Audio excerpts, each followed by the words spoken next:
Play stupid games, win stupid prizes, episode 21. All right, well, have you ever been high on the Holy Spirit? Well, my guy from Tacoma, Washington, Anthony Stanley, was so high on the Holy Spirit, it caused him to do some chaotic stuff. So here's what happened. Anthony Stanley was driving and he ends up rear-ended somebody in the turn lane. What does he do then? He just flees the scene of the accident, goes down to a gas station because, he needs gas, goes inside, decides to rob the store of 2 packs of donuts.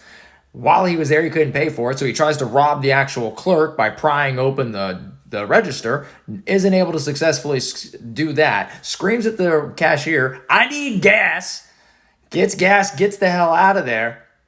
When he finally gets arrested, police ask him what in the world he's on. They said some sort of stimulant, and he said, "I'm high on the Holy Spirit. You can draw my blood, but all you'll find is God."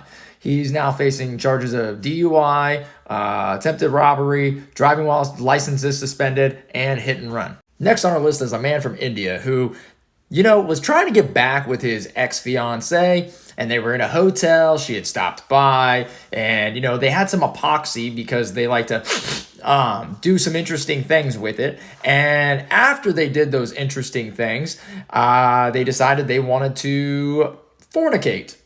And they didn't have anything but the epoxy. So he decides to epoxy the tip of his thingamabobber. And unfortunately, after they end up going through that to make sure she doesn't get pregnant, of course, he ends up being found in the bushes the following morning due to the epoxy causing him organ failure, which caused him to ultimately pass away. And here we have Brian McClellan. Now, he was actually found on top of a train where he had been electrocuted from 12,500 volts of a subway up there in Connecticut. The reports were that they had originally thought that he had gotten up there to do some sort of video, to do some sort of train surfing video or whatever. But later they found out that that wasn't the case, and they believed maybe alcohol was involved because he climbed up the ladder and just got on top of the train, but nobody has a clue why. Ultimately, he did die. He had 85% of his body burned. When the train went to go, the power went out, and they ended up finding that he was electrocuted. They extinguished him with a fire extinguisher, but ultimately he passed away.